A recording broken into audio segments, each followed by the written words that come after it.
I sat alone at my dining table, staring at 5 untouched plates I had carefully set for my 67th birthday. The candles on my cake had already melted into waxy tears, just like mine. Not a single call. Happy birthday, old Not friend. even a message from my own children. It's just you David, and me Laura, again this year. No one.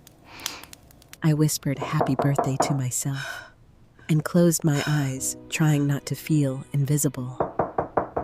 Then suddenly there was a knock at the door. I wasn't prepared for what waited on the other side. Before I continue, if this story touches you in any way, please like and subscribe. And I'd really love to hear from you. Where are you watching from? And what time is it right now? Sometimes knowing someone out there is listening makes all the difference. I've spent most of my life believing that if you give enough of yourself, love will find its way back to you. For 40 years, I stood in front of classrooms in Cleveland, Ohio, chalk dust on my hands, lesson plans tucked under my arm, and a quiet determination in my heart. My name is Amber Simmons, and for most people, I was simply Mrs. Simmons, the teacher who stayed late, who listened a little longer, who never quite learned how to say no when someone needed help. I didn't choose teaching for the paycheck. Lord knows there were easier ways to make a living. I chose it because I believed in people, especially the ones who didn't believe in themselves yet. There were nights I stayed up grading papers long after midnight, only to wake up before dawn to prepare for another day. There were weekends I spent tutoring students who couldn't afford extra help. And there were moments, countless moments, when a student would look at me with tears in their eyes and say, "No one's ever believed in me before." Those moments, they made everything worth it. At home, things were different. My husband, Robert Simmons, was the steady one. He worked as a mechanic, quiet, dependable, always smelling faintly of motor oil, no matter how much he scrubbed his hands. While I poured my energy into my students, he held our family together in ways I didn't always notice at the time. We raised 2 children, David, our firstborn, who came into the world with a fierce curiosity and a stubborn streak that reminded me of my father and Laura, our youngest, soft-hearted and thoughtful, always the peacemaker between her brother and the world. Life wasn't easy. There were years when money was tight, especially when Robert got sick. I remember taking on a second job during the summers, cleaning offices at night just to keep up with the bills. I never told the kids how hard it was. I didn't want them to feel the weight of it. All I wanted was for them to have opportunities I never did. And they did. David went off to college in Chicago, chasing a career in business. He was ambitious, always had been. Even as a teenager, he talked about making it big, about building something of his own. I was proud of him, even when his phone calls became shorter, more rushed. Laura followed a different path. She moved to Seattle and became a nurse. That didn't surprise me. She'd always had that gentle way about her, the kind of person who could sit beside someone in pain and make them feel a little less alone. When she got her first job at a hospital, I cried for an hour straight. Not because I was sad, but because I was so proud. I didn't know what to do with all that emotion. For a while, we were still close. Sunday calls became a routine. Holidays meant crowded tables, laughter, the clinking of glasses, and stories told over and over again. I remember one Christmas when David insisted on cooking dinner, even though he barely knew how, and we ended up ordering pizza after he nearly set the kitchen on fire. Laura laughed so hard she couldn't breathe, and Robert just shook his head, smiling like he knew these were the moments we'd hold on to someday. But life has a way of changing quietly. It doesn't always announce itself. It doesn't knock on your door and say, "Everything is about to be different." Instead, it slips in through the cracks. The phone calls became less frequent. At first, it was understandable. "Work's been crazy, Mom," David would say. "I'll call you this weekend." Sometimes he did. Sometimes he didn't. Laura's schedule at the hospital was unpredictable. Night shifts, double shifts, she sounded exhausted every time we spoke. "I miss you, Mom," she would whisper. "I just need some time to get things settled." I believed her. I still do. But the silence between those calls, it started to grow. I remember the first time I noticed it wasn't just busy. It was my birthday maybe 5 years ago. Nothing extravagant, I've never been one for big celebrations, but I was used to a call. At least that. David texted me that year. Just a quick message. Happy birthday, Mom, love you. No call, no voice, just words on a screen. Laura called later that evening, her voice tired but warm. We spoke for 10 minutes before she had to go back to work. I told myself it was enough. The year after that, it was even less. And somehow, without me realizing exactly when it happened, I became the one who always reached out first. I would dial David's number, listening to it ring, hoping he'd pick up before voicemail. Sometimes he did, sounding distracted, like I had caught him in the middle of something important. Other times, I'd leave a message trying to sound cheerful, pretending I wasn't disappointed. Just wanted to hear your voice, honey, I'd say. Call me when you can. Laura was better, but even with her, I could feel the distance. Not in her love, but in her time, in her energy, in the way our conversations became shorter, more practical. How are you feeling, Mom? Did you take your medication? Everything okay at the house? She cared. I knew she did.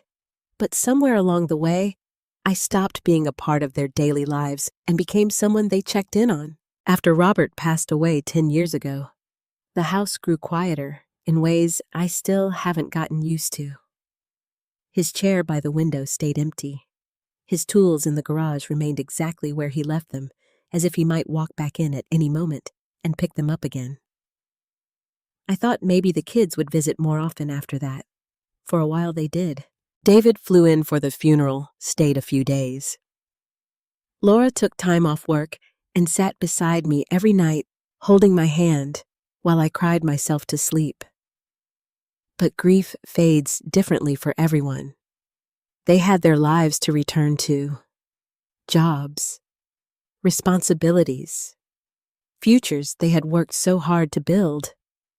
And I had memories. Don't get me wrong, I'm not bitter. At least I didn't think I was. I told myself this was just the way life worked. Children grow up, they leave, they build their own worlds. That's what I raised them to do. Still, there were moments when the house felt too quiet. Moments when I would cook too much food out of habit, only to pack it away into containers I knew would sit untouched in the fridge. Moments when I would sit by the window in the evening, watching cars pass by, wondering where everyone was going and why no one was coming to see me.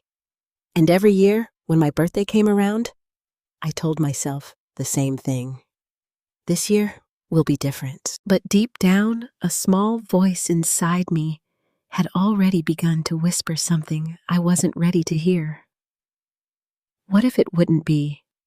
There's a quiet kind of loneliness that doesn't arrive all at once. It doesn't crash into your life like a storm. It settles in slowly, like dust collecting on furniture you no longer use, until one day you realize everything feels heavier. That's how it started for me. At first, I didn't notice the change as something permanent. I told myself it was temporary, a phase, a busy season in my children's lives that would eventually pass. But seasons are supposed to change. This one didn't. The first real sign came in the smallest way. It was a Tuesday morning, maybe 3 years ago. I had just finished making coffee when I realized I hadn't spoken to David in over 2 weeks. That wasn't normal, not for us, not before. I stared at my phone for a long time, debating whether to call him or wait. I didn't want to be a burden. That word burden had quietly crept into my thinking without my permission. I hated it. I had spent my entire life being the one people leaned on, the one who showed up, the one who helped carry the weight. Now somehow I was afraid of becoming weight. Eventually I called. It rang longer than usual. Just when I thought it would go to voicemail, he picked up. Hey, Mom.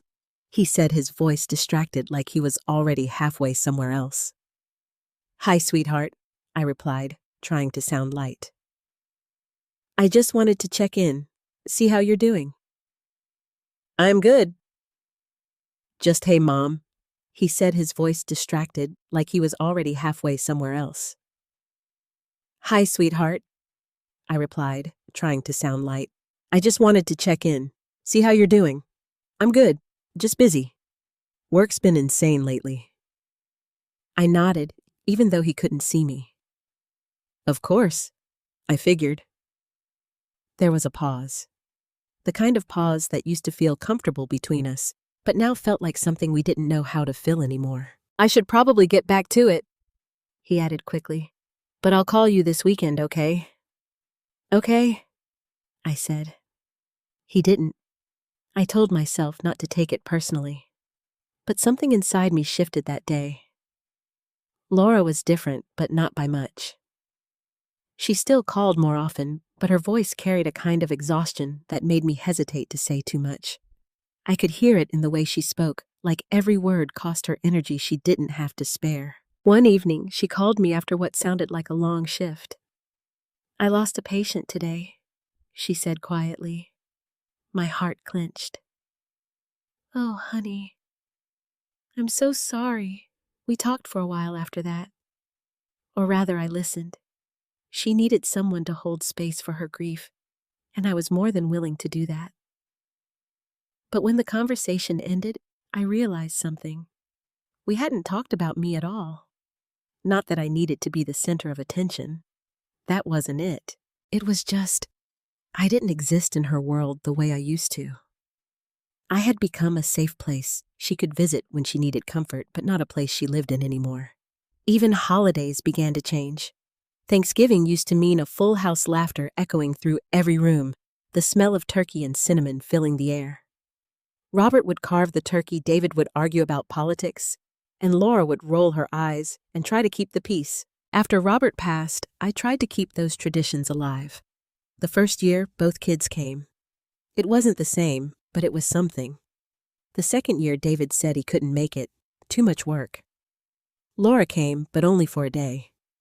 She had to get back to the hospital. By the third year, we didn't even try to plan it together. "Maybe next year," David had said. "Maybe," I replied, but maybe has a way of turning into never if you're not careful. Even my grandchildren, sweet, beautiful kids I adored, became distant. It wasn't their fault. They were growing up in a different world. One filled with school friends, activities and screens that seemed to demand their constant attention. When we spoke on video, Cal Ellis, they smiled politely. "Hi, Grandma." One filled with school friends' activities and screens that seemed to demand their constant attention. When we spoke on video calls, they smiled politely. "Hi, Grandma. How's school? Good?" And that was often the extent of it.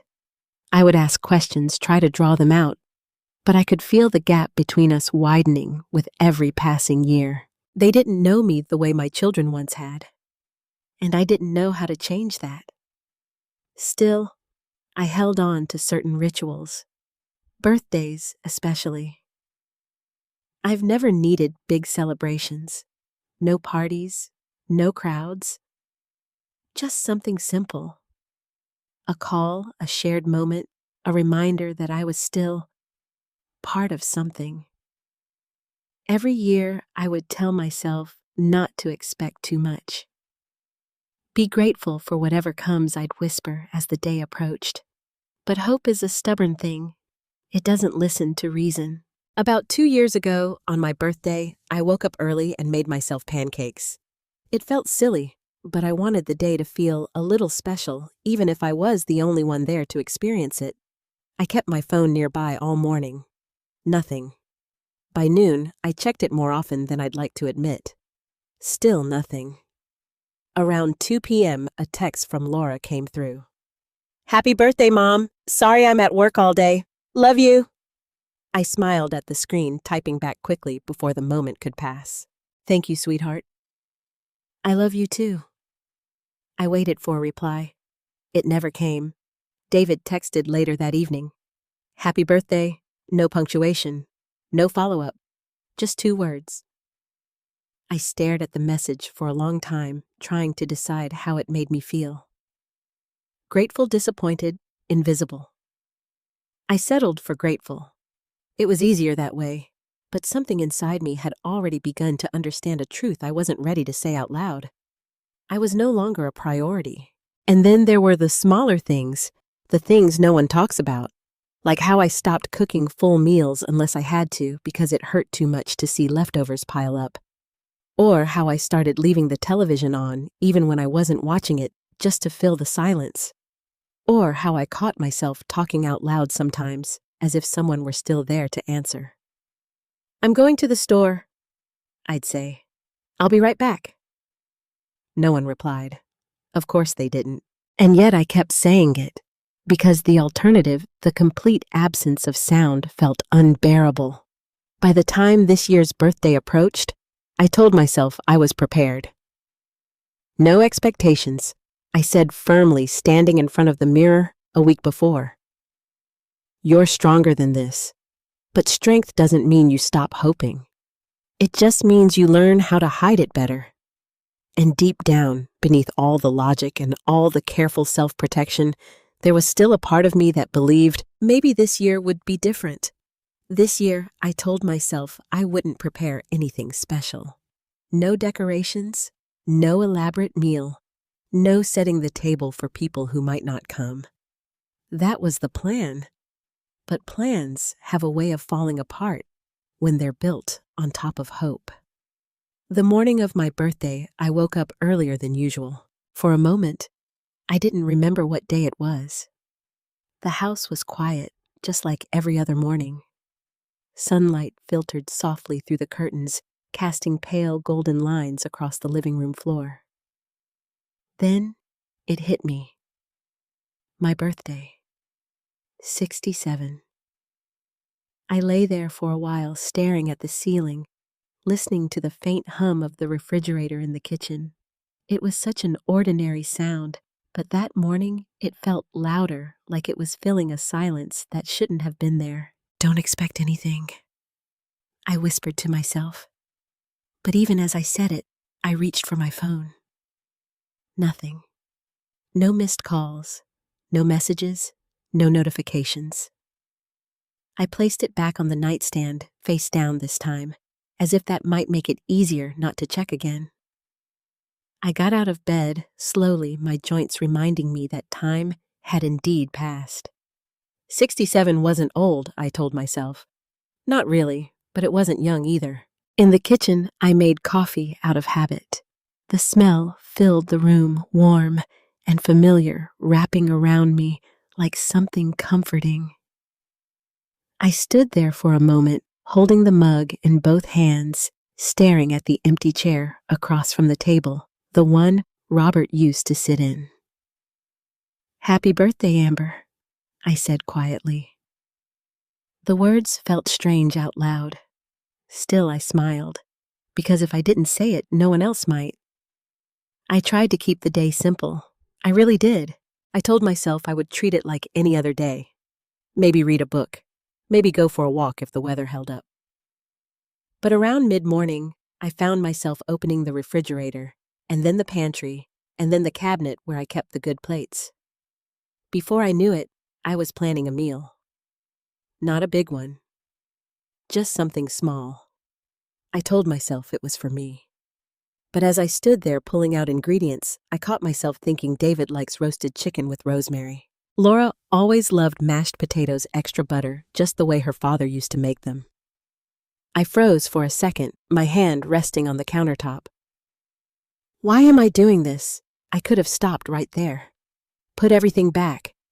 Closed the cabinet. Walked away. But I didn't.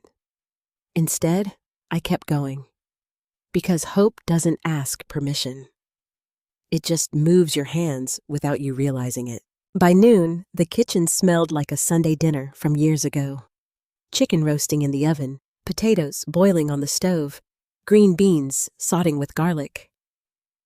I even baked a small cake. Vanilla. Simple. The way we always used to make it when the kids were little. I told myself it was just tradition, but deep down, I was waiting.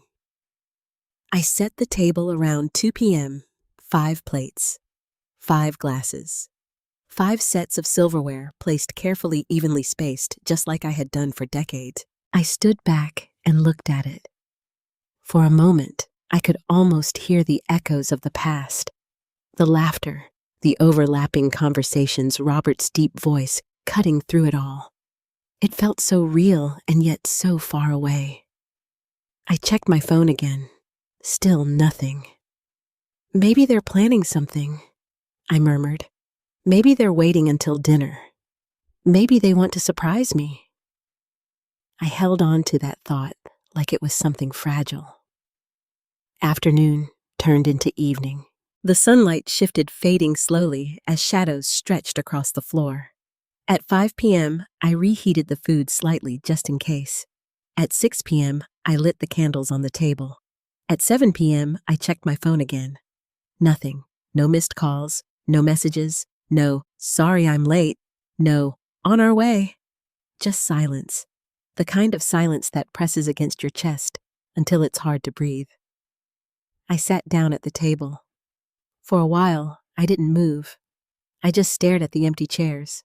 1 for David, 1 for Laura, 2 for the grandchildren, and 1 for me. It looked wrong, like a photograph where something important had been erased. I picked up my fork, then set it back down. What was the point of eating like this?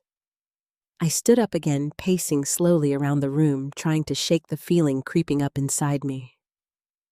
Don't be dramatic, I told myself. They're busy, that's all. But even as I said it, the words felt thinner than before. Because this wasn't the first time. And it wasn't the second. This was a pattern. A quiet, undeniable pattern that I had been trying not to see. By 8 p.m., the food had gone cold. I turned off the oven light, the glow disappearing, as if something inside the room had dimmed with it. My phone sat on the table beside me. I picked it up. No messages. I opened my contacts, hovered over David's name, then Laura's. Should I call? Should I remind them? The thought made something inside me tighten. I didn't want to beg for attention. I didn't want to be the one who said, "Hey, did you forget me?" Because what if the answer was yes? I set the phone down again. Instead, I reached for the cake. The candles were still there, thin and white, waiting. I lit them slowly, one by one. The small flames flickered, casting soft light across the room. For a moment, I just watched them. There's something about candlelight. It makes everything feel more honest. No distractions, no noise, just you and the truth. I closed my eyes. Make a wish, I whispered, but I couldn't think of one. What do you wish for when the only thing you want is for someone to remember you? I opened my eyes again, the flames reflecting faintly in them. Happy birthday, Amber, I said softly, and then I blew out the candles. Smoke curled upward, thin and fragile, disappearing into the air. Just like that, it was over. Or at least I thought it was, because the moment the last wisp of smoke faded, there was a knock at the door. For a second, I didn't move. I just stood there, staring at the door, my heart beating faster than it had all evening. A knock, at this hour. My first thought wasn't hope, it was confusion. Who could that be? I glanced at the clock on the wall, 8:17 p.m. Too late for neighbors, too late for deliveries, too late for anything ordinary. The knock came again, softer this time, but more deliberate. Whoever was out there, they weren't going away. I wiped my hands against my dress, suddenly aware of how cold they felt. My legs hesitated as if they weren't sure whether to move forward or stay rooted in place. Don't get your hopes up. The thought came quickly, almost defensively. It's probably nothing. Maybe someone has the wrong house. Maybe it's a mistake. Maybe I stopped myself. Because even as I tried to prepare for disappointment, something inside me had already begun to stir. A fragile, dangerous kind of hope. I walked slowly toward the door, each step echoing faintly in the quiet house. When I reached it, I paused. My hand hovered just above the doorknob. For a brief moment, I considered not opening it at all. Because as long as I didn't open that door, I could still imagine anything. I could imagine David standing there smiling sheepishly saying, "Sorry we're late, Mom." I could imagine Laura rushing in behind him, arms full of flowers, apologizing for making me wait. I could imagine laughter filling the house again. But imagination has its limits, and reality always waits on the other side. I took a breath and opened the door. At first, I didn't understand what I was seeing. There was a young man standing on my porch holding a bouquet of flowers. Late 20s, maybe early 30s. Well-dressed, clean-cut, but there was something familiar about his face, something I couldn't quite place. He smiled the moment he saw me. "Happy birthday, Mrs. Simmons." The words hit me like a soft echo from another life. Mrs. Simmons. No one had called me that in months, maybe longer. I blinked, trying to make sense of it. "I'm sorry," I said, my voice uncertain. "Do I know you?" His smile widened, and for a moment I saw it. The younger version of him sitting in the third row of my classroom, struggling to stay focused, always tapping his pencil against the desk. "Jason," he said gently. "Jason Miller." And just like that, it came back. The restless energy. The way he used to challenge every assignment. The day he nearly got expelled after a fight in the hallway. "Oh my goodness," I whispered, my hand instinctively rising to my chest. "Jason?" He laughed softly. "Yeah, it's been a while." I looked at him again, really looked this time. The boy I remembered was gone. In his place stood a man, confident, grounded, someone who had clearly built a life for himself. "What are you doing here?" I asked, still trying to catch up with the moment. Jason held out the flowers. "I couldn't let today pass without saying thank you." My throat tightened. "For what?" He tilted his head slightly, as if the answer was obvious. "For everything." Before I could respond, I heard something behind him. Voices, footsteps. More movement than one person could make. I leaned slightly to the side, peering past him. And that's when I saw them. At first, it was just a few figures standing near the sidewalk.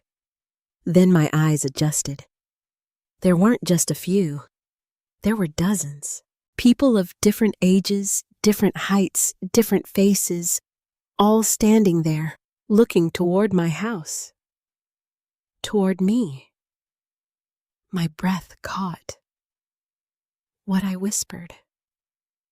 Jason stepped aside, giving me a clearer view.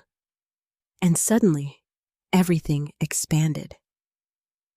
There were more people behind the first group, and more behind them.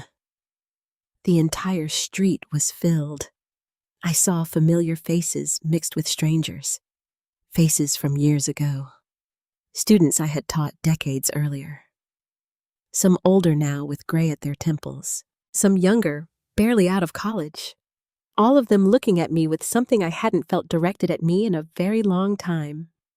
Warmth, respect, love. Someone near the front raised a hand and waved. "Happy birthday, Mrs. Simmons." Some younger, barely out of college. All of them looking at me with something I hadn't felt directed at me in a very long time. Warmth, respect, love. Someone near the front raised a hand and waved. Happy birthday, Mrs. Simmons. Another voice joined in. Happy birthday. Then another, and another. Until it wasn't just a few voices anymore. It was a chorus. 100 voices, maybe more, all calling out at once. Happy birthday! The sound filled the air, spilling into the quiet neighborhood, echoing against the houses, wrapping around me in a way I couldn't quite comprehend. I felt my knees weaken. Jason reached out instinctively, steadying me before I could lose my balance. I've got you, he said softly.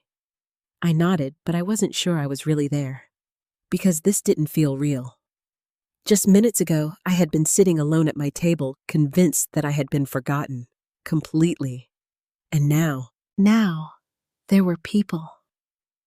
So many people standing outside my home, calling my name, celebrating me, as if I had never been invisible at all. Tears blurred my vision. I don't understand, I managed to say. Jason glanced back at the crowd, then at me. You don't have to, he said gently. Not yet. He stepped aside fully this time, gesturing toward the group. We just wanted you to know you mattered. The words broke something inside me. Not in a painful way, in a way that felt like release. Like something I had been holding in for years was finally allowed to come out. I covered my mouth with my hand as the tears fell freely, now no longer held back. All those nights I had questioned myself. All those moments I had wondered if I had given too much, if it had all disappeared into nothing. Standing there looking at those faces, I knew it hadn't. Not even close. But even as that realization began to settle in, another question rose quietly beneath it. How did they know? How did all of these people scattered across different cities, different lives know that today was my birthday? Who brought them here? Because something like this didn't just happen. And as I stood there, overwhelmed and trembling, I had a feeling this night was only just beginning. I don't remember exactly when I started crying, only that once it began, I couldn't stop. The tears came in waves, blurring everything in front of me, the faces, the lights from the street, even Jason standing right beside me. It was too much, too unexpected, too overwhelming for a heart that had just minutes ago convinced itself it didn't matter anymore. Hey, it's okay, Jason said softly, still steadying me with one hand. I shook my head, letting out a breath that trembled more than I intended. No, it's just... I tried to speak, but my voice broke halfway through. How do you explain what it feels like to go from feeling completely forgotten to suddenly being surrounded by people who remember you? You don't. You just feel it, and I felt it everywhere. In my chest, in my throat, in the way my hands wouldn't stop shaking. I didn't know.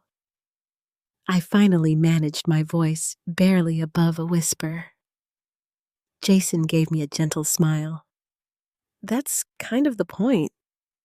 Before I could ask anything else, he turned slightly and gestured toward the crowd. Come on, everyone, he called out. Let's not keep her standing out here all night. There was a ripple of laughter, warm, familiar, full of life. And then they started moving. At first, it was just a few. The people closest to the porch stepped forward slowly, almost respectfully, as if they didn't want to overwhelm me all at once. A young woman approached first, holding a small gift bag in her hands. She looked at me with bright, slightly nervous eyes. Hi, Mrs. Simmons, she said. I'm not sure if you remember me. I'm Emily Carter.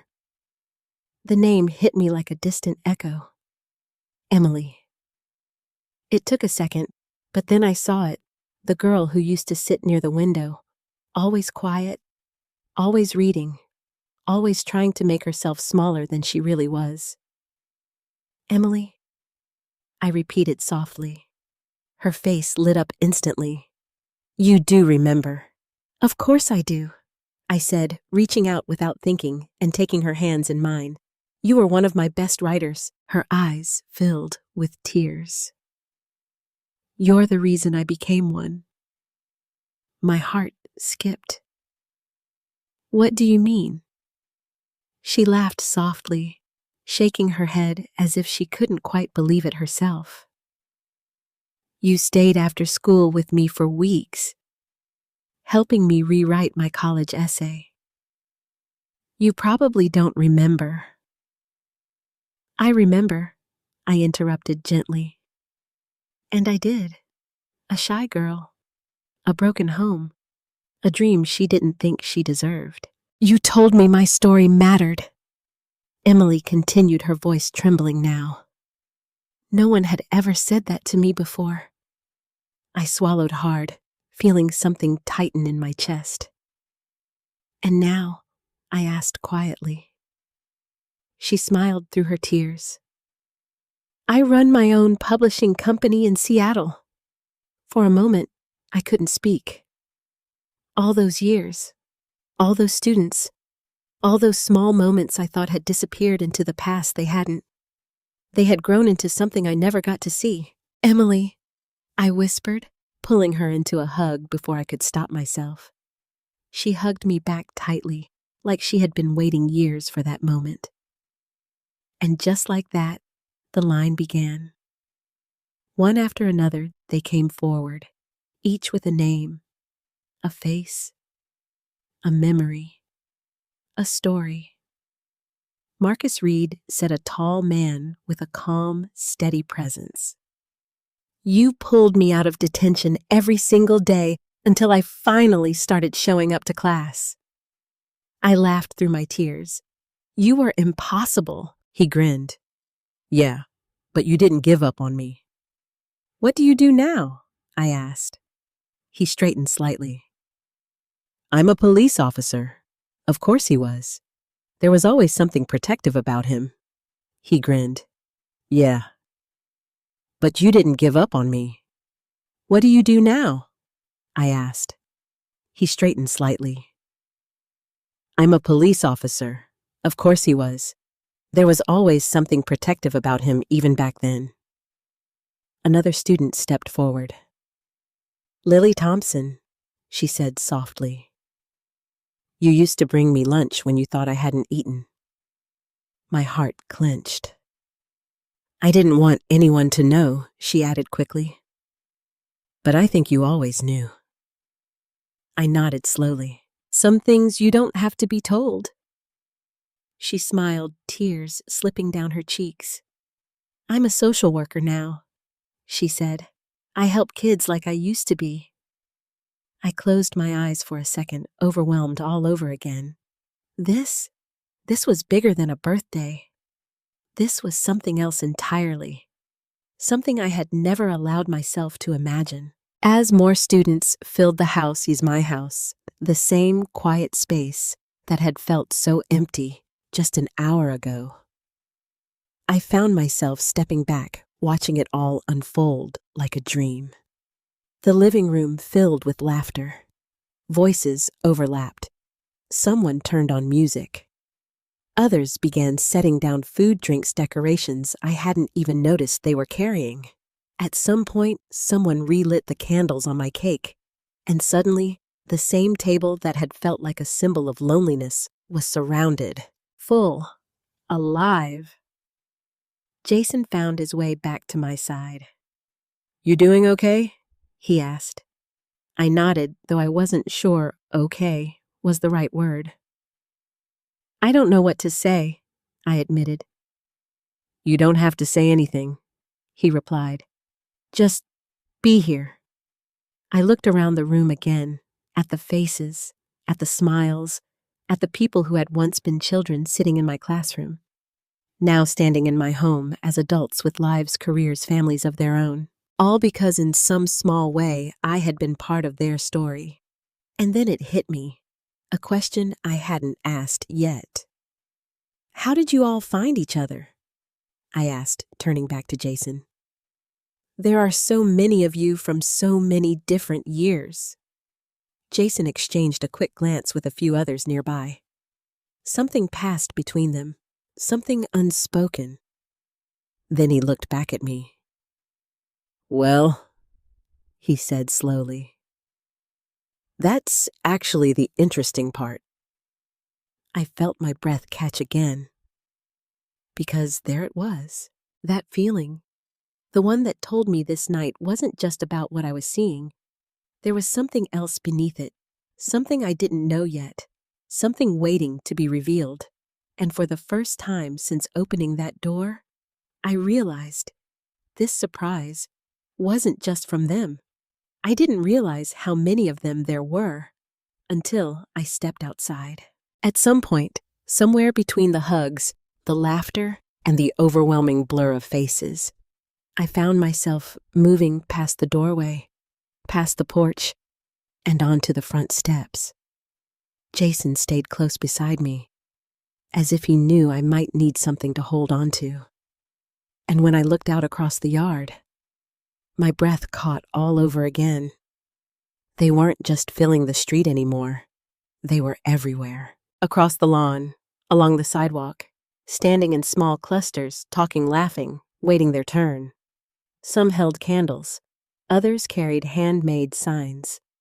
A few had their phones out, recording the moment, but not in a careless way, in a careful way. Like they understood this mattered. Like they didn't want to miss it. How? I whispered, barely able to process what I was seeing. Jason smiled faintly. You taught a lot of people, Mrs. Simmons. Yes, but this... I shook my head slowly. This isn't just a few classes. He let out a quiet laugh. No, it's not. As I stood there, trying to take it all in, someone near the back raised their voice. Make a path, let her see. And just like that, something incredible happened. The crowd began to move. Not chaotically, not rushed, but with intention. People stepped aside, creating a long open space right down the center of the yard like an aisle, like I was about to walk through something important. I turned to Jason, confused. What's going on? Just trust us, he said, gently. Trust. That word used to come so easily to me. Tonight it felt fragile, but I nodded anyway. Because what else could I do? Slowly, I stepped forward, and as I did, something else began. Music. Soft at first. A familiar tune drifting through the evening air. I couldn't place it immediately, but my heart reacted before my mind did. It was an old song. One I used to play in the classroom sometimes back when I wanted to lighten the mood after a difficult lesson. Students used to groan about it. Mrs. Simmons, this is ancient one I used to play in the classroom sometimes back when I wanted to lighten the mood after a difficult lesson. Students used to groan about it. Mrs. Simmons, this is ancient, but they always smiled. And now they were playing it for me. As I walked down the makeshift path, people on either side began reaching out, not grabbing, not pulling, just gently touching my hands, my arms, my shoulders. Small, fleeting connections, each one carrying something unspoken. Thank you. We remember. You mattered. I felt it in every touch. About halfway through, someone stepped into the path in front of me. A young man, maybe in his early 20s. He looked nervous, like he had rehearsed something in his head 100 times, but still wasn't sure how to say it. Mrs. Simmons, he began, his voice shaking slightly. You probably don't remember me. I was only in your class for one semester. I studied his face, searching. There was something there, something just out of reach. I'm sorry. I said softly. It's okay, he interrupted quickly, smiling. I didn't think you would. He took a breath. But I remember you. The simplicity of those words hit me harder than I expected. I was the kid who sat in the back, he continued. Always late, always angry. Everyone thought I was just trouble. My chest tightened. There were many like that. Too many. And one day, he said, his voice steadier, now you asked me to stay after class. I felt something stir in my memory. A boy. Closed off. Defensive. Ready to fight anyone who got too close. You didn't lecture me, he said. You didn't punish me. You just asked if I was okay. I swallowed. And no one had ever asked me that before. There it was, that moment. I remembered now. You told me? He continued, his eyes glistening. You don't have to carry everything by yourself. My breath caught. I had said that. I remembered saying it, but I hadn't remembered who I said it to. I didn't believe you at the time, he admitted with a small laugh. But I never forgot it. He paused, then straightened slightly. I'm studying to become a counselor now, he said. Because of you. I couldn't hold back anymore.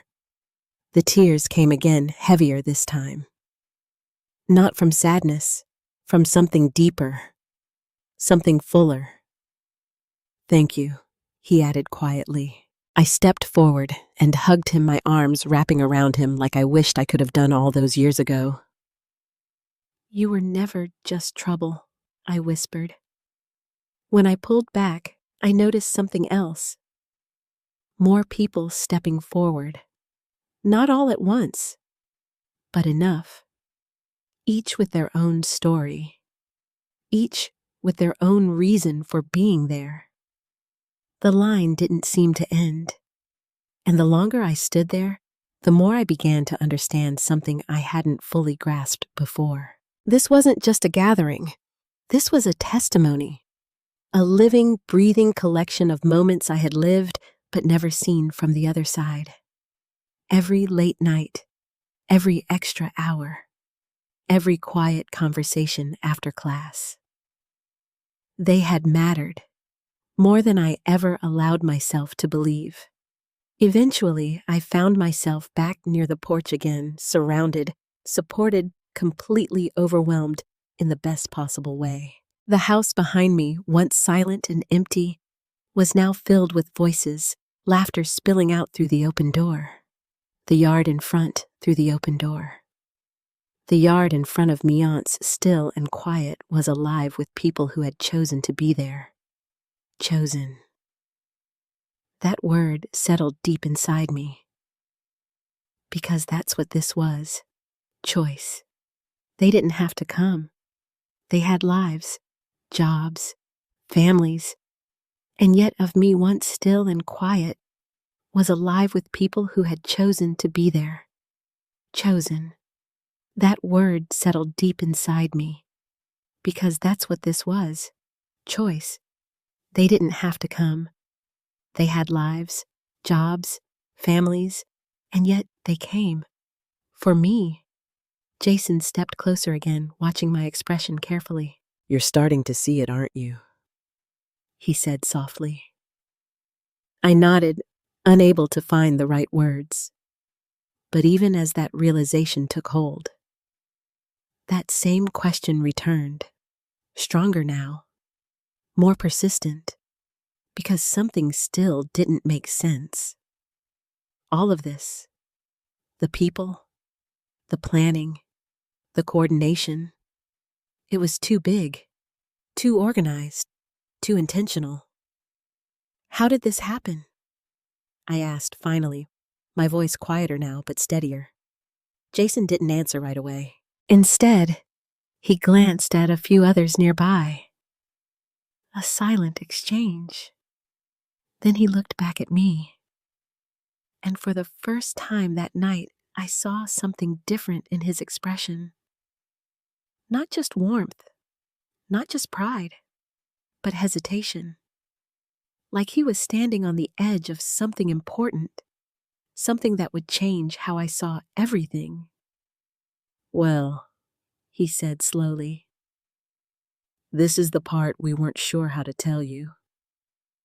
My heart skipped, because I knew in that moment whatever came next was going to matter just as much as everything I had already seen. I didn't think my heart could hold anymore, and yet it kept expanding. Every story I heard felt like a thread, one I had once held for just a moment, never realizing it had continued weaving itself into someone else's life long after they left my classroom. But then, one story changed everything. It happened quietly. No announcement, no build-up, just a woman stepping forward from the crowd, her movement slower than the others, her expression heavier. She looked to be in her early 40s. Her hair was pulled back neatly, but her eyes carried something deeper, something lived in, something I recognized. Not her face, but that feeling. Pain. "Mrs. Simmons," she said softly. Her voice alone made something in me pause. There was weight in it. "I don't know if you remember me," she continued. "My name is Rachel Bennett." I searched my memory again. Rachel. And then it came, not all at once, but in pieces. A girl who rarely spoke, a girl who sat near the back, always watching, always listening, but never quite engaging. A girl who wore long sleeves even in warm weather. My chest tightened. "Rachel," I said slowly. Her lips trembled. "You do remember." "I remember enough," I replied gently. She nodded as if that was all she needed. Then she took a breath. "I never told anyone this," she said. The crowd around us quieted slightly, as if they sensed something important was about to unfold. "You were the first person who noticed," she continued. My heart sank, because I knew what she meant. "You asked me one day she meant. You asked me one day why I always kept my sleeves down," she said. "I told you it was because I was cold." I closed my eyes for a brief second. I remembered that conversation, the hesitation in her voice, the way she avoided eye contact. "I didn't push you, always kept my sleeves down," she said. "I told you it was because I was cold." I closed my eyes for a brief second. I remembered that conversation, the hesitation in her voice, the way she avoided eye contact. "I didn't push you," I said quietly. "No," she agreed. "You didn't." She paused, and that's why I came back the next day. I looked at her, my breath caught somewhere between my chest and my throat. "I showed you," she said. The words were simple, but the meaning behind them was not. "You didn't panic," she continued, her voice steadier now. "You didn't call attention to it. You didn't make me feel broken." I felt my hands tremble. Instead, she said, "You just listened." And I remembered. That moment, the quiet office after school, the way she sat across from me, arms crossed tightly as if holding herself together, the way she slowly rolled up her sleeve, the bruises, the fear, and the trust it must have taken for her to show me. "You told me," Rachel said, her voice cracking now. "You deserve to feel safe." A tear slipped down her cheek, and no one had ever told me that before. I couldn't speak, because I had thought about her. Over the years, I had wondered what happened after, whether she got out, whether she found something better. But I never knew. Until now. I left home a week later, she said. You helped me talk to the counselor. You made sure I had somewhere to go. I nodded slowly, remembering the steps we had taken, the careful way we handled it, making sure she was protected. I'm a lawyer now, she added. The words hung in the air. I work with abuse survivors, she said. People who feel like they don't have a voice. Her eyes locked onto mine. You gave me mine. Something inside me broke open completely. Not in sadness. In something deeper. Something almost sacred. I didn't save you, I whispered. She shook her head firmly. No, she said. You saw me. And somehow that felt even bigger. Because seeing someone, truly seeing them, was something the world didn't do enough. We stood there for a moment, both of us holding on to something invisible, but incredibly real. Then she stepped forward and hugged me. And I held her, like I wished I could have all those years ago. Longer this time. Stronger. When she finally stepped back, I realized something else. The crowd had grown quieter, more still. Because it wasn't just her story, it was all of them. Different lives, different paths, but all connected by moments I had once thought were small, insignificant, forgettable. But they weren't. Not to them. And maybe not to me anymore either. As Rachel stepped aside, another voice called out from behind. Mrs. Simmons? I turned. A group of former students stood together smiling. One of them held up a large board. Can you come see this? I hesitated for a second, still grounded in the emotion of what I had just heard. Then I nodded. Because whatever this was, it was part of the same story. They guided me gently toward the center of the yard.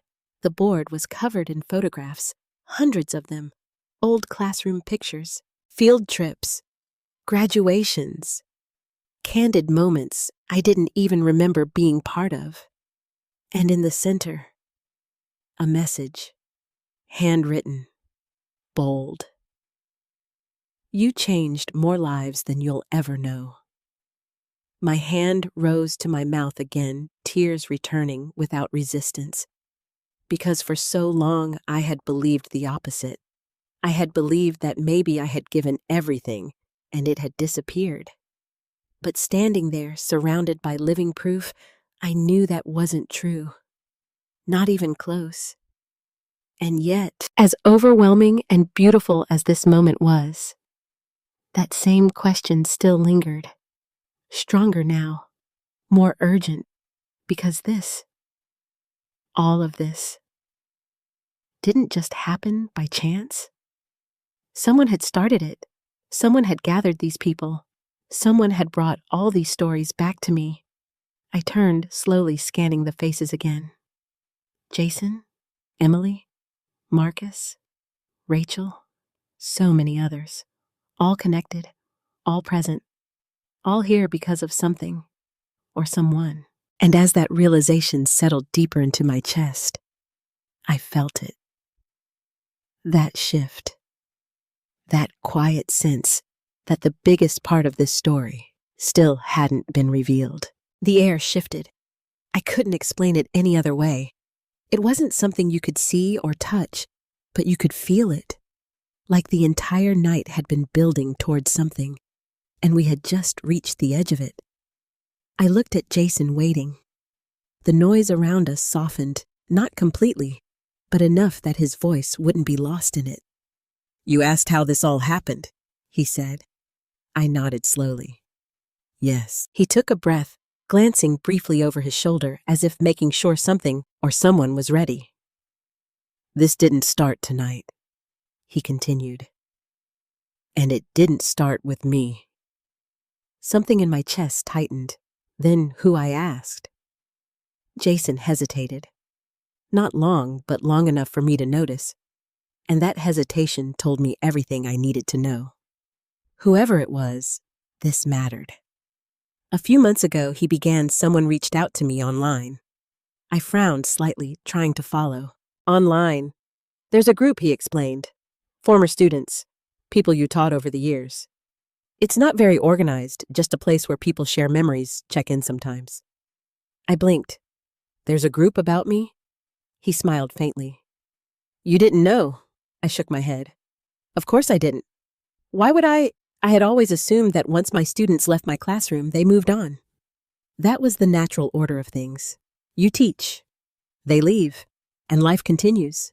But now I was standing in the middle of something that proved otherwise. So this person, I said carefully, they contacted you through that group. Jason nodded. Yeah. At first, it was just a message. Simple. They said... He paused, recalling it. Does anyone know how to reach Mrs. Simmons? My heart skipped.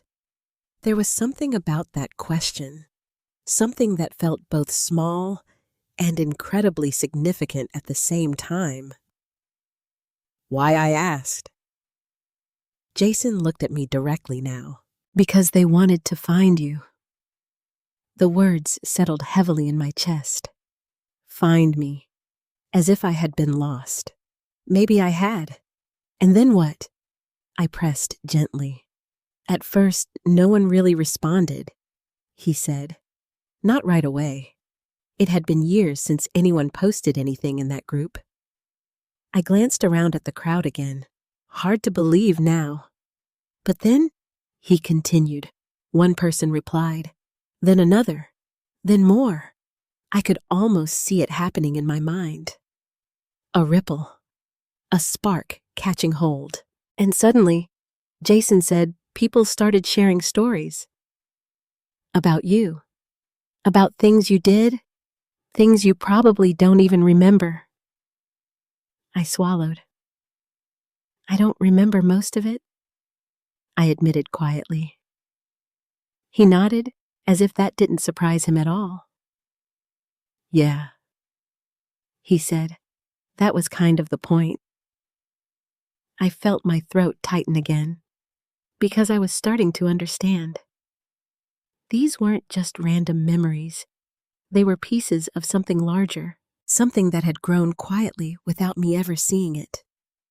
So this person, I said slowly, bringing myself back to the question that mattered most. The one who started it. What did they do? Jason let out a small breath. They asked a simple question, he said. What was it? He hesitated again. Then, finally, does anyone know when her birthday is? Everything inside me went still. My birthday. That was the moment.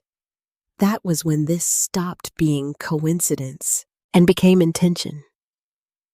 They didn't even know I whispered. No, Jason said, but they wanted to.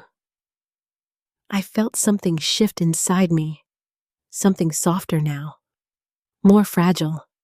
And when they found out, he continued, they had an idea. I already knew what he was going to say, but I needed to hear it. They said, Jason went on, what if we all showed up? My breath caught, and at first he added, people thought it was impossible. Too many years, too many different lives, too much distance. I looked around again, at the people standing in my yard, in my home, in my life again, but they didn't stop. And at first he added, people thought it was impossible. Too many years, too many different lives, too much distance.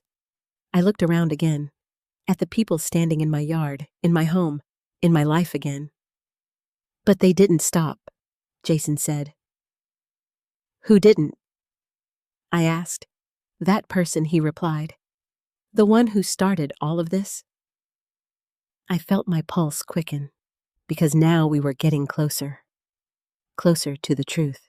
They tracked people down, Jason continued. Reached out to anyone they could find. Old classmates, friends of friends, even teachers who worked with you. I shook my head, slowly, overwhelmed. That must have taken weeks, months. It did, he said. They didn't give up. There was something in his tone now, something that carried more weight than the story itself. And eventually, he added, it became bigger than just a few messages. How big, I asked. Jason smiled slightly. You're looking at it. I let out a shaky breath. Because standing there, surrounded by all of them, I finally understood. This wasn't spontaneous. This was built, carefully, patiently, with intention, for me. But why? I asked quietly. The question slipped out before I could stop it. Because even now, even after everything I had seen, a part of me still couldn't fully accept it. Why would someone go through all this for me? Jason didn't answer right away. Instead, he looked at me in a way that felt almost knowing.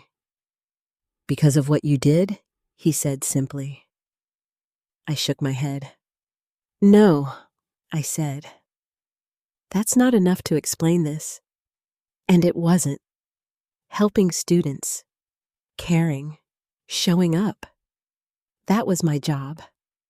It was what I was supposed to do. It didn't explain this level of devotion, this level of effort, this kind of love. There's more, Jason said gently. I felt my breath hitch. Of course there was. Because this story, this night, it wasn't finished yet. And then I asked the question I had been circling around since the moment I opened that door. Who is it? Jason exhaled slowly. And for a second, the world around us seemed to pause, like everything was waiting for his answer. They're here tonight, he said. My heart stopped. What, they're here? He repeated. They've been here the whole time. I turned, instinctively scanning the faces again. Jason, Emily, Marcus, Rachel, dozens more, hundreds even, but none of them felt like the answer. Who? I whispered again. Jason gave me a small, almost careful smile. You'll see, he said. And just like that, the anticipation came rushing back, stronger than ever. Because now I knew. This night wasn't just about being remembered. It was about something deeper, something personal, something that had been waiting just beneath the surface.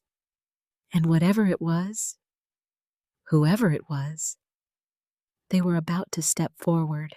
You'll see. Jason's words lingered in the air, soft but certain. And suddenly, I was aware of everything again. The sound of quiet conversations around me, the glow of porch lights, the faint music still playing somewhere behind us. But beneath all of it, there was anticipation. Not just mine, everyone's. It spread through the crowd like a silent signal passing from one person to another without a single word being spoken. Something was about to happen. I felt it. Then slowly the crowd began to shift again, just like before. But this time it was different, more focused, more deliberate. People stepped back, creating a wider space in front of me. Not just an aisle, a clearing. And at the far end of it, someone stood. At first I couldn't see them clearly. The light behind them cast a soft silhouette, making it hard to distinguish their features. But there was something about the way they stood. Still. Almost hesitant. Like they weren't sure if they should step forward. My heart began to race. Not in excitement, in recognition. That strange, unexplainable feeling you get when something deep inside you knows before your mind does. Go on, Jason murmured quietly beside me. I didn't realize I had stopped breathing until I forced myself to inhale. Slowly, carefully, I took a step forward, then another. The person at the end of the clearing didn't move. They just stood there watching me approach. And with every step I took, the distance between us shrank. The light shifted. The shadows softened. And little by little, I began to see a man, mid-30s, maybe early 40s, taller than I expected, dressed simply nothing flashy, but there was something composed about him, something steady, something familiar. My breath caught, not because I recognized his face completely, but because I recognized the feeling. The same way you hear a song from years ago and don't remember the lyrics, but your heart knows it anyway. I stopped a few feet in front of him. Neither of us spoke at first. We just looked at each other, trying to bridge years of distance in a matter of seconds. And then he smiled, small, nervous, real. And that's when it hit me. Oh, I whispered, my voice barely forming the sound. My mind rushed flipping through memories, searching for the younger version of the man standing in front of me. And then I found him, a boy sitting alone at the edge of the classroom, always quiet, always watching, always carrying something he never quite put into words. Ethan, I said softly. His smile widened, but his eyes filled instantly with tears. Hi, Mrs. Simmons. The world seemed to tilt, because now I remembered. Not just his face. Everything. The late assignments, the distant stare, the way he used to linger after class but never quite say what he wanted to say. I stepped closer, my voice shaking. You're the one. He nodded. I'm the one. For a moment, I didn't know what to do, what to say, how to process the fact that the person who had orchestrated all of this, was someone I had almost lost in the background of my own memories. I don't understand, I said honestly. Ethan let out a small, emotional laugh. Yeah, I figured you'd say that. He ran a hand through his hair, clearly trying to steady himself. I wasn't exactly your easiest student to remember. That's not true, I said immediately. But even as I said it, a part of me wondered. How many Ethans had there been over the years? How many quiet kids had I worried about, only to never know what happened after they left? You helped a lot of people, he said gently. I know that. He took a step closer. But I'm not here because you helped a lot of people. He paused. I'm here because you helped me. The words landed differently, heavier, more personal. Ethan, I began, but he shook his head slightly. Let me say this, he said. Please. I nodded, because I could see it now. This mattered to him. He needed to say it. You probably don't remember the day, he continued, but I do. I remember every detail. His voice steadied as he spoke, like someone finally telling a story they had carried for too long. I had just gotten into a fight, he said. Not at school. Outside. It was bad. I frowned slightly, searching my memory. A fight. There had been many, but something about the way he said it made me focus. I came into class late, he continued. I didn't look at anyone. I just sat down and hoped no one would notice. And then it clicked. A boy with a split lip, a bruise forming along his cheek, trying to hide it, but not quite succeeding. You asked me to stay after class, Ethan said. My heart tightened. Yes, I said softly. I remember that. You didn't ask about the fight, he said. You didn't ask who started it. He looked at me directly now. You asked me why I thought I had to fight at all. I felt my breath catch because I remembered that question. I remembered asking it without knowing if it would matter. I didn't answer you, he said. No, I agreed. You didn't. But you didn't push, he continued. You just sat there and waited. Silence filled the space between us, but it wasn't empty. It was full of everything that had gone unsaid back then. And then you told me something, he said. His voice softened. You said, you don't have to prove your worth by hurting yourself or someone else. My eyes filled instantly. I had said that. I remembered now. You were the first person who ever said something like that to me, Ethan added. A tear slipped down his cheek. And I didn't believe you at the time. He let out a small, breathless laugh. But I couldn't forget it either. I stepped closer, because I could feel it now. The weight of what he was saying, the truth of it. That moment, he said, his voice shaking slightly, it stayed with me. He gestured lightly around us, and eventually it led to this. I looked around again, at the people, at the night, at everything he had created. You did all this? I asked, still trying to grasp it. Ethan nodded. I started it, he said. But it wasn't just me. Everyone here, they built it together. But you... I shook my head in disbelief. You brought them together. He smiled faintly. I just reminded them of something they already knew. What I asked. He looked at me, really looked at me. That you changed our lives? The words landed deeper than anything else that night, because coming from him, they meant something different, something that couldn't be measured, something that couldn't be dismissed. I felt my chest tighten, my heart struggling to keep up with everything I was feeling. I began, my voice breaking. I thought I didn't matter anymore. Ethan's expression softened instantly. You were wrong, he said gently, and for the first time that night, I believed it. You were wrong. Ethan's words didn't echo.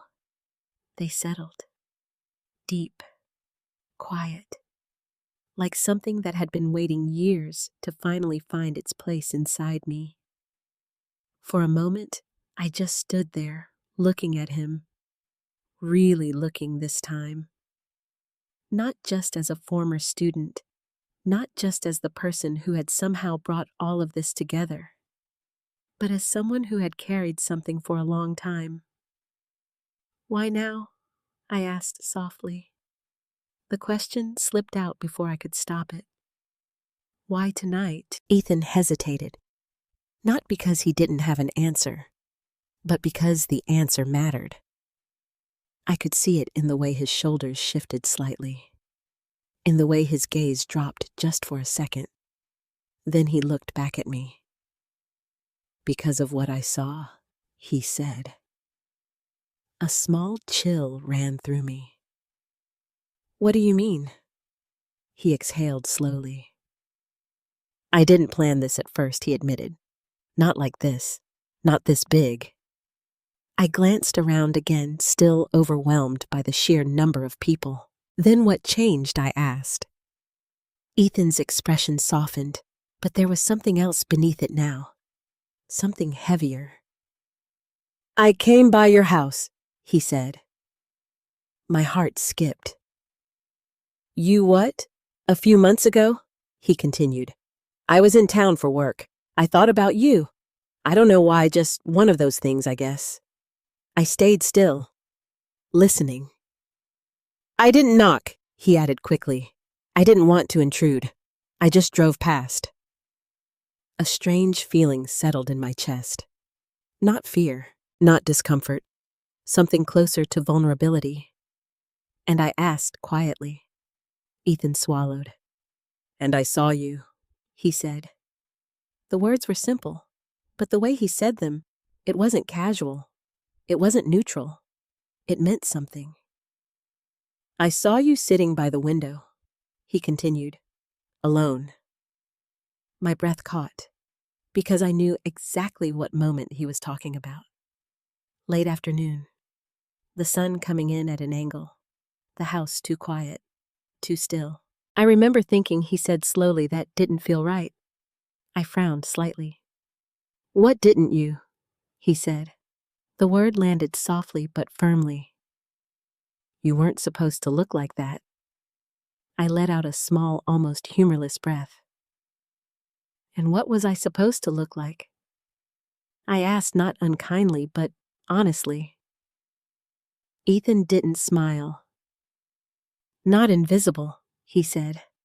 The truth in his voice hit harder than anything else that night, because that was exactly how I had felt. Invisible. Like I had slowly disappeared from the lives I once filled. "I almost left," he continued. "I told myself it wasn't my place, that you probably had family inside, that maybe I was just catching a bad moment." My chest tightened. Family. The word felt distant now, and then he paused. "And then I saw your son." My heart stopped. David. The name didn't need to be spoken. I felt it immediately. "What about him?" I asked carefully. Ethan shifted slightly, as if choosing his words with care. "He pulled into the driveway," he said. I thought, "Okay, good. You're not alone." I closed my eyes for a brief second, because I remembered that day too. David had stopped by. Briefly. Too briefly. But he didn't come inside. Ethan added. My eyes opened again. "What?" "He got out of the car." Ethan said, his voice steady now, checked his phone, looked at the house. A slow, uneasy feeling began to spread through me. And then I asked. "And then he got back in his car and left." The words hit like a quiet impact. Not loud, not explosive, but undeniable. I felt something in my chest tighten painfully. "That's not..." I started but stopped myself, because I didn't know what I was going to say. "That's not like him. That's not true. That's not what happened." But I didn't know that, because I hadn't been watching from the outside. Ethan had. "I thought maybe something came up," he said quickly. I didn't want to assume anything. I nodded slowly, trying to hold on to that possibility, trying to protect something that already felt fragile. But then he hesitated again, and this time, I wasn't sure I wanted him to continue. "Ethan," I said quietly, "you don't have to."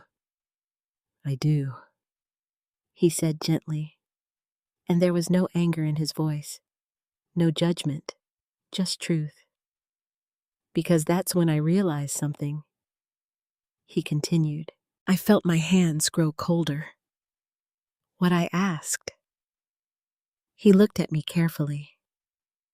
"Not everyone sees you the way we do."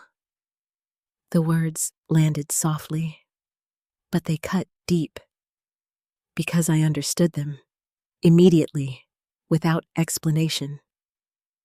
"My family loves me," I said instinctively, not defensively, just automatically. "I'm sure they do," Ethan replied, and he meant it. I could hear that, but there was something else in his tone, something that didn't contradict me, but didn't fully agree either. "They're just busy," I added, the words coming out quieter this time, more uncertain. Ethan nodded. "Maybe," he said. But again, that word, maybe. It hung there unresolved, and for the first time that night, a different kind of emotion began to rise. Not joy, not gratitude, something more complicated. Doubt, not about Ethan, not about the students, but about something I had taken for granted, something I hadn't questioned.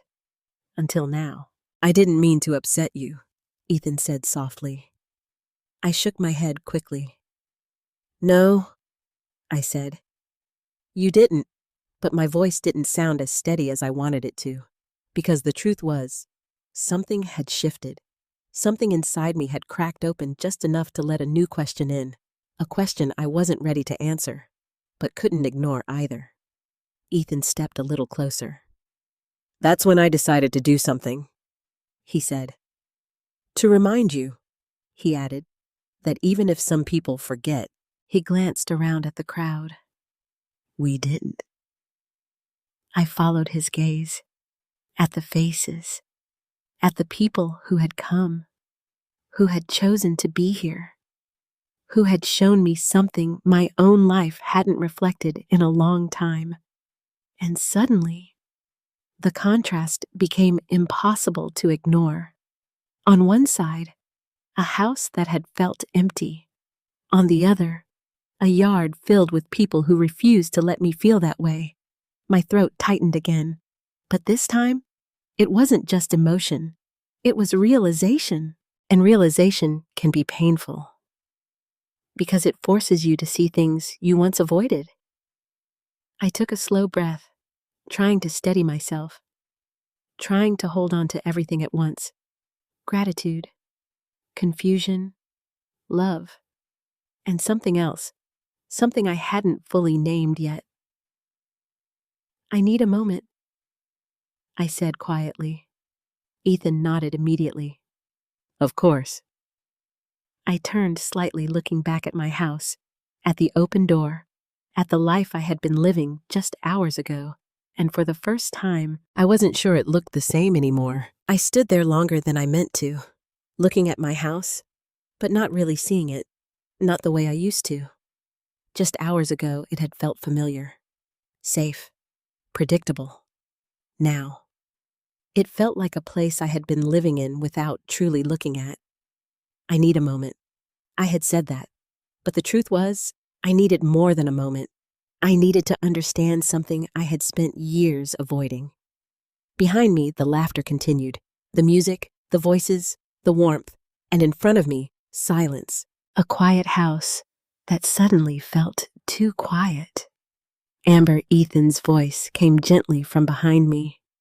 I turned slightly, wiping my cheeks, trying to steady myself. I'm okay, I said automatically. He didn't challenge it, but he didn't fully believe it either. You don't have to be, he replied softly. That simple sentence broke through whatever thin layer of composure I had been holding on to. I let out a shaky breath. I paused, searching for the right words. I didn't expect to feel this tonight. Ethan nodded. Yeah, he said. I figured you might not. I turned back toward the house. My son came by today, I said quietly. Ethan didn't interrupt. He just listened. He brought flowers, I added, left them on the table. I swallowed. He said he had a meeting. A faint, almost painful smile touched my lips. He always has a meeting. The words came out lighter than they felt, but Ethan heard the weight underneath them. I told myself it was fine. I continued. That he's busy. That's just how life is now. I looked down at my hands, at the slight tremble I could no longer hide. And maybe it is, I said. But even as I spoke, something inside me resisted, because tonight had shown me something different, something I couldn't ignore anymore. Did he know it was your birthday? Ethan asked gently. The question landed quietly, but it cut deeper than anything else. I hesitated, because the answer wasn't simple. Yes, I said finally. I reminded him last week. Ethan's expression didn't change, but I saw it, that flicker of understanding, of sadness. And your daughter, he asked. Emily. My chest tightened again. She called, I said. That much was true. A quick call. Said she'd try to visit next week. I let out a soft breath. She lives across the country. It's not easy. Again. True. All of it was true. And yet, it didn't feel complete. Ethan was quiet for a moment. Then he said something I wasn't expecting. Can I ask you something? I nodded. Do you feel loved by them? The question caught me off guard. Because it wasn't about what they did, or didn't do. It was about something deeper, something harder to define. I opened my mouth to answer. And then I stopped, because for the first time, I didn't know. I began, but the words wouldn't come. Ethan didn't push. He just waited, giving me space, the same way I had once given him. I think they love me, I said slowly. But I paused, because now I had to be honest. Even if it hurt, I don't always feel it. The truth hung between us, uncomfortable, but real. And once it was spoken, I couldn't take it back. Ethan nodded gently. That makes sense, he said. I looked at him surprised. It does. Yeah, he replied. Love isn't just something people say. It's something you feel. I let those words settle because they were simple, but undeniable. And tonight, he added, glancing toward the crowd, you felt it. I followed his gaze, at the people still gathered, still laughing, still celebrating. Yes, I whispered. I did, more than I had in a long time, maybe longer than I wanted to admit. And suddenly, the contrast became sharper, clearer, almost impossible to ignore. I turned back towards the house again. And that's when I saw it. The flowers, still sitting on the table, visible through the window. Neatly arranged, untouched. They were beautiful. Expensive, probably. The kind you send when you want to do the right thing, without being there. My chest tightened, not with anger, but with something more complicated, understanding, and a quiet kind of sadness. They tried, I said softly. Ethan nodded. I'm sure they did. But again, that space between trying and showing up. It felt bigger now, because tonight had redefined what showing up really meant. Not perfection, not grand gestures, just presence, time, care. I let out a slow breath. I spent so many years telling myself this was enough, I admitted. Ethan didn't respond right away, because he didn't need to. The truth was already there. I didn't want to ask for more, I continued. I didn't want to be a burden. The word felt heavy, too heavy. Because when had I started believing that? When had I decided that my needs were something to minimize? You're not a burden, Ethan said firmly. I looked at him, and for a moment, I didn't see a former student. I saw someone who had grown, someone who understood something I had forgotten. I know that, I said quietly. But the truth was, I hadn't always felt it. And maybe my family, without meaning to, had reinforced that feeling. Not with cruelty, not with intention, but with absence. And absence can be just as loud. I think I paused, searching for the right words. I think I stopped expecting anything. Ethan's expression softened. That happens, he said gently. But it doesn't mean you didn't deserve more. His words settled deep inside me. Because that was the truth I hadn't allowed myself to face. Not fully, not until now. Behind us, someone called my name. Mrs. Simmons! I turned. A group of students stood near the porch, waving me back. Come inside. We're cutting the cake. Their voices were warm, inviting, real. I hesitated for just a second, looking between them and the house, between what had been and what was right in front of me. Then I took a breath and made a choice. I'm coming, I called back. As I turned to follow them, Ethan stepped slightly to the side, giving me space, but staying close, not leaving. And for the first time that night, I didn't feel torn. I didn't feel unsure. I felt clear. Because maybe this wasn't about choosing one over the other. Maybe it was about finally seeing the truth and deciding what I deserved. I didn't go back inside right away, even though they were calling me, even though the laughter and warmth behind me felt like something I had been missing for years. I stayed where I was, standing between two worlds. Behind me, people who had chosen to come. In front of me, a life I had always believed was enough. And for the first time, I wasn't sure which one felt more real. Amber, Ethan said quietly. I turned to him. I think I need to call them.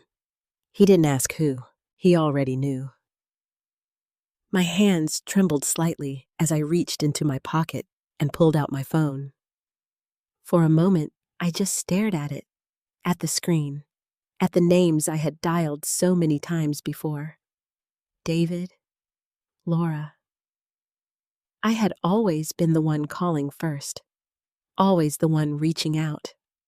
Tonight, that felt different, not desperate, not hopeful, just necessary.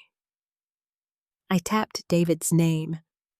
The phone rang, once, twice, 3 times, and then voicemail. My chest tightened instinctively. Of course. Of course he didn't answer. I almost hung up. Almost told myself it didn't matter. But something inside me stopped me. No, not this time. I waited, let it ring again, and just as I was about to give up Mom, his voice came through, slightly breathless, slightly distracted. But there, he picked up. David? I said, my voice steadier than I expected. There was a brief pause on the other end. Hey, I was just about to call you, he said quickly. A familiar sentence, one I had heard before, many times. But tonight, it didn't land the same way. I'm sure you were, I replied softly. Another pause, different this time, longer. Happy birthday, Mom, he added. There it was, late, but said. Thank you, I said. And then, silence. The kind of silence that used to make me rush to fill it. Not tonight. Tonight I let it stay. Are you okay? He asked after a moment. The question surprised me, not because he didn't care, but because it had been a long time since he asked it like that. Honestly. I don't know, I said. And that was the truth. I didn't, I said. And that was the truth. I didn't know. He hesitated. I stopped by earlier. I left flowers. I saw them. I replied. They're beautiful. They were the least I could do, he said. The least. The words echoed softly, not harsh. Just no. He hesitated. I stopped by earlier. I left flowers. I saw them, I replied. They're beautiful. They were the least I could do, he said. The least. The words echoed softly, not harsh, just clear. David, I said gently, why didn't you come in? The question hung there, heavy, unavoidable. On the other end, I could hear him exhale, long, slow, like he had been holding something in. I didn't want you to see me like this, he admitted. My heart skipped. What do you mean? There was another pause. Then I'm not doing well, Mom. The words came out quietly, almost reluctantly, and yet there was relief in them too, like something finally spoken. I lost the company, he continued. A few months ago, things went bad, faster than I expected. I closed my eyes, trying to process. You never told me? I whispered. I didn't want to, he said quickly. You've already done so much for me. I didn't want you worrying again. Not at your age. My chest tightened, because there it was, that same pattern, that same distance. Built not from lack of love, but from fear. I'm your mother, I said softly. Worrying is part of the job. He let out a small, broken laugh. Yeah, I guess it is.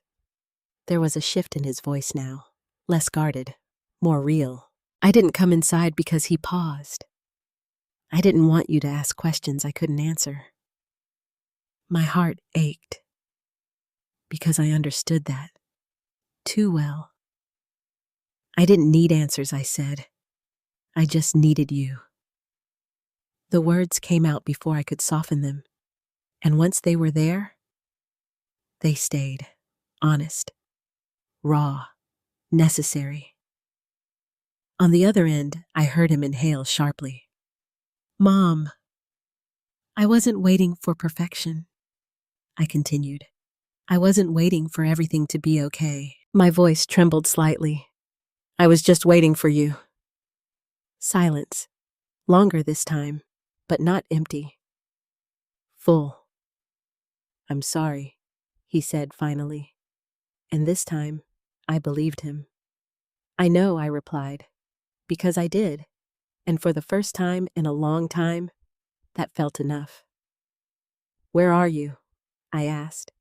He hesitated. Still in the city. I didn't go far. I looked up, at the street, at the night, at everything that had changed in just a few hours. Come back, I said. The words felt simple, but they carried everything. You don't have to bring anything, I added. You don't have to explain anything. I swallowed. Just come back. There was a pause. Then, okay, he said. Just that. Okay. And something inside me loosened. Not completely, but enough. After I hung up, I stood there for a moment holding the phone. Then I scrolled down. To Laura. My thumb hovered over her name. Then I pressed call. She answered on the second ring. Mom, she said immediately. I was just thinking about you. I smiled faintly. I hope that's a good thing. Always, she replied. Her voice sounded tired, but warm, familiar. Happy birthday, she added. Thank you, I said. We both paused. Then I took a breath. Laura, are you okay? There was a slight shift in her tone. What do you mean? I mean, really okay? Silence, and then a soft exhale. I've been working double shifts, she admitted. We're short-staffed, and I've been dealing with some medical bills. My chest tightened again. Why didn't you tell me? Because you've already given so much, she said gently. I didn't want to take more. That word again, take, as if love was something that could run out. I'm not something you take from, I said softly. I'm someone you share with. Her breath caught slightly. I didn't think of it that way, she whispered. I know, I replied, because I hadn't either. Not until tonight. I miss you, she said suddenly. The words came quickly, unfiltered. I miss you too, I answered. And I meant it, more than I had allowed myself to say before. "When can you come?" I asked. She hesitated. "Soon," she said. "I promise." I nodded, even though she couldn't see me. "I'll be here." After the call ended, I lowered the phone slowly. And for the first time that night, I felt something shift completely. Not just in them, in me. Because I wasn't waiting anymore. I wasn't hoping quietly. I wasn't accepting less just to avoid asking for more. I had said what I needed, and they had heard me. Behind me, the voices called again. "Mrs. Simmons' cake." I turned, and this time I smiled, not out of politeness, not out of habit, but because I meant it. "I'm coming," I said. And as I walked back toward the light, I knew something had changed. Not just tonight, but for everything that came after. I had just stepped back inside when it happened. The room was alive, voices, overlapping laughter rising and falling, someone carefully slicing the cake while others gathered plates. For a moment, I let myself be part of it. Really part of it. Not watching from a distance. Not standing at the edge, but standing in the middle of something warm, something real. "Mrs. Simmons, you have to make a wish again," someone called out playfully. I laughed softly, shaking my head. "I think I've already used up all my wishes tonight." "Nope," another voice chimed in. "You get a second chance. A second chance." The words lingered in my mind, because that's exactly what tonight felt like. Not just a celebration, a second chance at being seen, at being heard, at being valued. I stepped closer to the table, the candles flickering gently once more. The room quieted just enough for the moment to feel intentional. I closed my eyes. This time, I knew exactly what to wish for. Not perfection. Not everything to be fixed. Just connection. Real, honest connection. I opened my eyes, and just as I leaned forward to blow out the candles, the front door opened, softly, but enough to shift the entire room. At first, no one noticed. The laughter continued, the chatter, the movement. But I did. I felt it before I saw it. That subtle change in the air. That instinctive awareness that something important had just entered the space. I turned slowly, and there he was, David, standing just inside the doorway. For a moment, he didn't move. He just stood there, taking it all in. The people, the noise, the life that had filled a house he had only seen in silence. His eyes found mine, and everything else faded. He looked different, not physically exactly, but something in his expression, less certain, less guarded, more real. "I came back," he said quietly. My chest tightened instantly.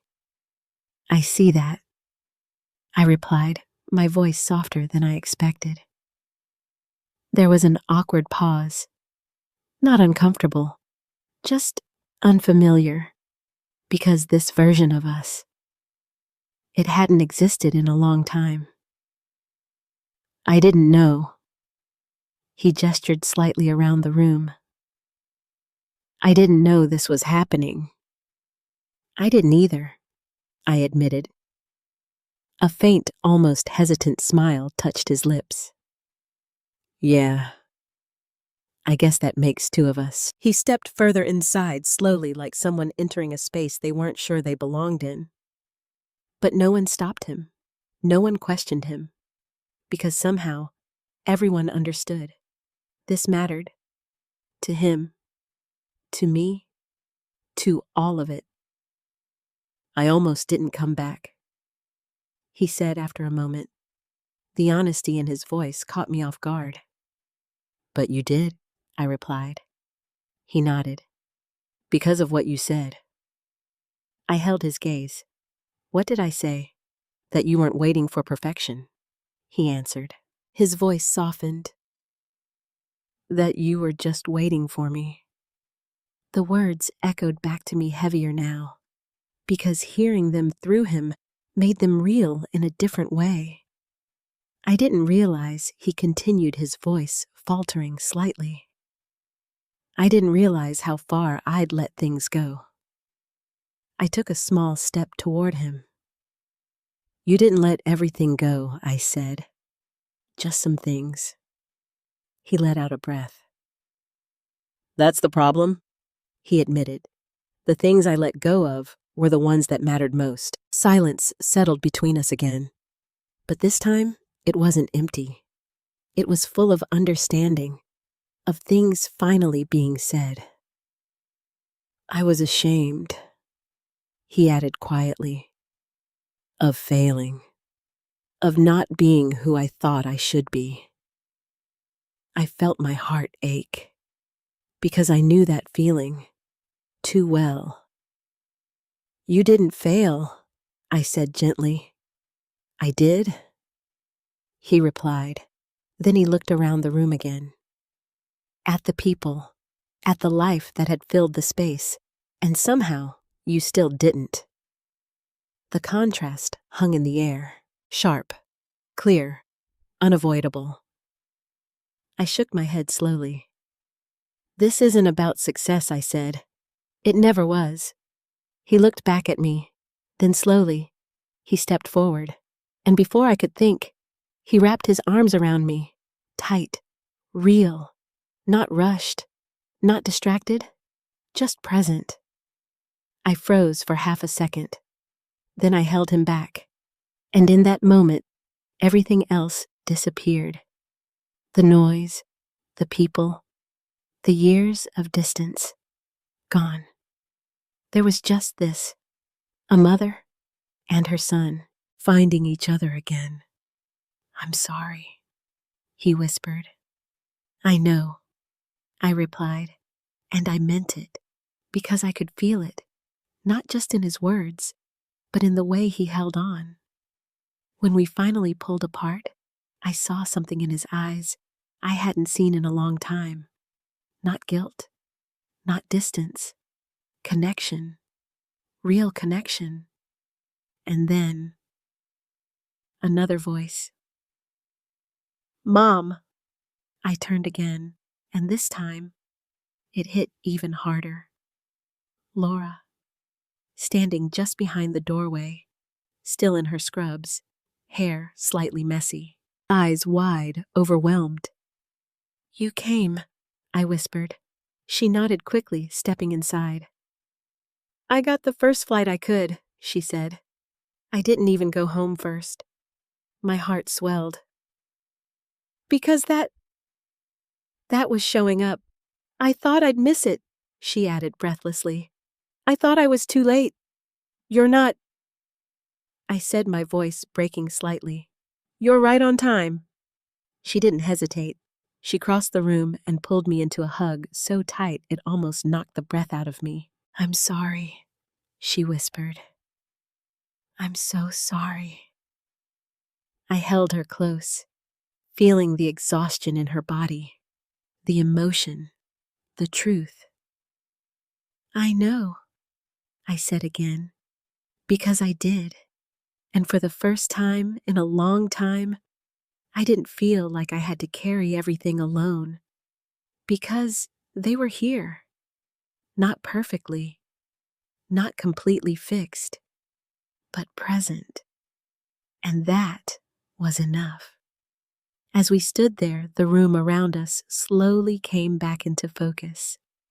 The students, the laughter, the warmth, and something else, something new. Balance. Not one replacing the other, not one outweighing the other, but both existing together. And for the first time in a very long time, I felt whole. The house felt different now. Not just louder, not just fuller, alive. For years, this space had held quiet routines, small moments, predictable days that slowly blended into one another. But tonight, it breathed. Laughter echoed through the walls. Voices overlapped in the kitchen. Music drifted from somewhere in the living room. And for the first time in a long time, I didn't feel like I was filling the silence. The silence had been replaced, naturally, without effort, without me having to chase it. I stood near the table watching as people gathered around the cake again. David stayed close this time, not hovering awkwardly, not checking his phone, just present. Every now and then he'd glance at me, as if making sure I was still there, and each time, I was. Laura sat nearby, still in her scrubs, but now with a plate in her hand and a faint smile that hadn't been there earlier. She looked tired, but lighter, like something inside her had finally exhaled. Ethan moved through the room easily, talking to people, laughing, but every so often his eyes would find mine, not checking, not worrying, just acknowledging. A quiet understanding between us. "You ready?" Someone asked, handing me the knife. I looked down at it, then at the cake. Candles already relit. Waiting. Everyone gathered again. Closer this time. More connected. "Make a wish," someone called. I smiled. But this time, I didn't close my eyes right away. Because for once, I didn't feel like I needed to. Everything I could have wished for was already standing right in front of me. Still, I closed them for a brief second, not to ask, but to recognize, to hold the moment, to remember it. When I opened my eyes again, I took a breath and blew out the candles. Cheers filled the room instantly, warm, genuine, real. As I cut the first slice, I felt David's hand gently touch my shoulder. "Can I help?" he asked. I glanced at him and smiled. "Yes," I said. We worked side by side, passing plates, handing out slices, laughing quietly when we accidentally reached for the same thing. Simple, ordinary, but somehow it felt like everything. Later, as the night began to settle, people started gathering their things. Hugs were exchanged. Numbers shared again. Promises made, not the kind that fade, but the kind built on something real. Ethan approached me one last time before leaving. "Thank you," he said. I shook my head. "No," I replied. "Thank you." He smiled. "I think we both needed this." I nodded, because he was right. "I'll check in on you," he added. "Please do," I said.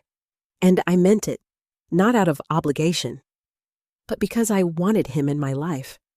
Not as a memory, as part of my present.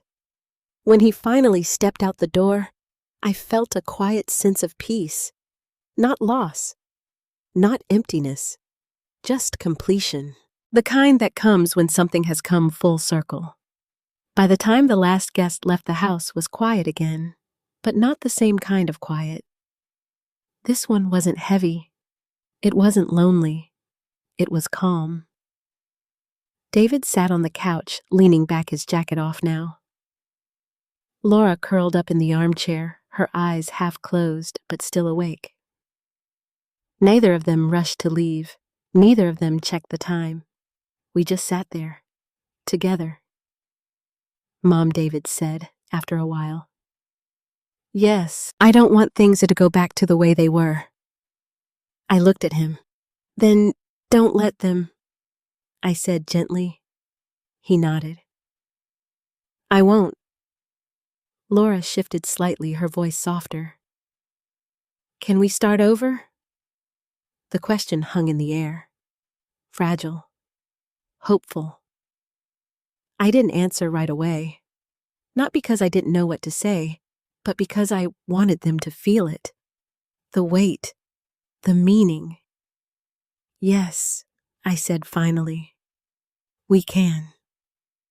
And in that moment, it wasn't just a promise. It was a beginning, a real one. Not perfect, not guaranteed, but honest. And sometimes, that's more than enough.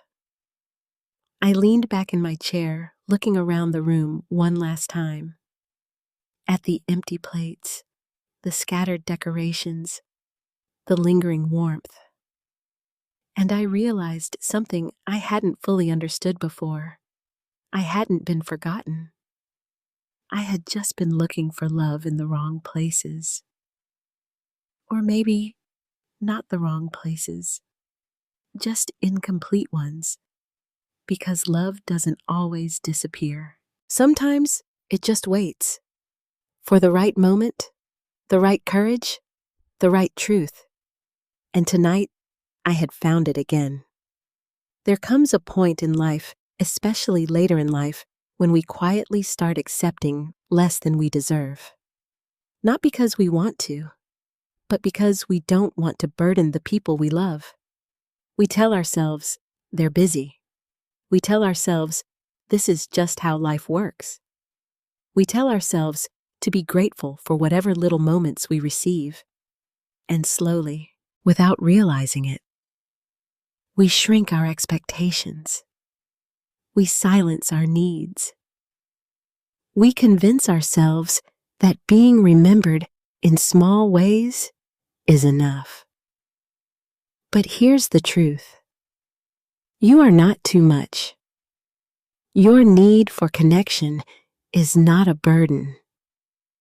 Your presence, your love, your life, they matter more than you've been led to believe. And sometimes it takes an unexpected moment, a surprise, a realization, or even the kindness of people you didn't expect to remind you of your worth. But here's the most important part. You don't have to wait for someone else to remind you. You can choose to speak, to ask, to reach out, to say, I need you. And the people who truly love you will hear you. Maybe not perfectly, maybe not immediately, but they will try. And sometimes that's where healing begins. Not in perfection, but in presence. So if you've ever felt invisible, if you've ever wondered whether you still matter, let this be your reminder. You do. More than you know, and it's never too late to be seen again. If this story touched your heart, I'd love to hear from you. Have you ever felt overlooked by your own family? Or else overlooked by your own family? Or experienced a moment that reminded you of your true worth? Share your story in the comments. And don't forget to like and subscribe so we can keep sharing stories that remind us we're never truly alone. There comes a quiet moment in many people's lives, especially as we grow older, when we begin to accept less than what our hearts truly need. Not because we don't deserve more, but because we don't want to ask. We don't want to seem needy. We don't want to interrupt busy lives. We don't want to feel like a burden to the very people we once gave everything to. So we adjust. We lower our expectations. We convince ourselves that a short call is enough, that a quick visit is meaningful, that being remembered in small ways should be all we ask for. But deep down, there's a truth we often try to ignore. Love is not measured by intention, it is felt through presence. And no matter how strong, independent, or selfless we are, we all need to feel seen, to feel chosen, to feel that we still matter. What this story reminds us is simple, yet powerful. You are not too much. Your need for connection is not weakness. Your heart is not asking for anything unreasonable. Sometimes people don't show up not because they don't love you, but because life fear or pride gets in the way. And sometimes they don't even realize the distance until someone is brave enough to speak the truth. That's where change begins. not in silence, but in honesty. So, if you've ever felt invisible, if you've ever wondered whether your presence still matters in someone's life, let this be your reminder.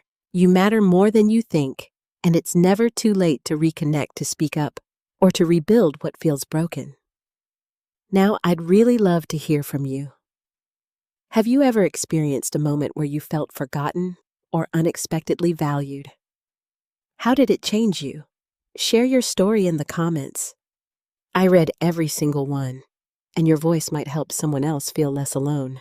And if this story touched your heart, don't forget to like and subscribe.